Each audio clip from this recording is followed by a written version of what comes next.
You're all done insulating and you're finished, but you still have a half of a can left. I'm going to show you this, how to clean and store the rest of it so you can use it later on a different project.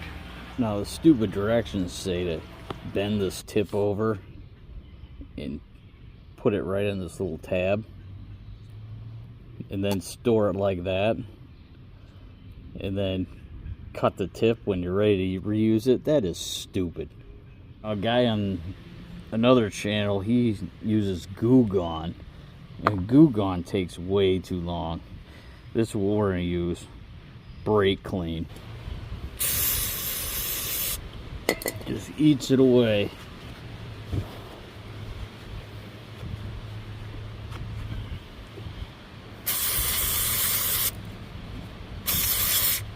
Comes right off. Just like that.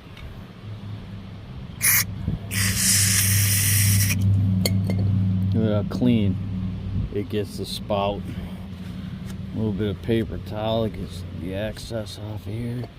It's also really good to clean your hands. They're all nasty from it also.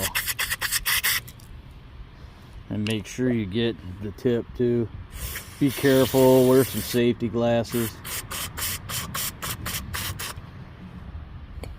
Half can, ready to use whenever you're ready to use it.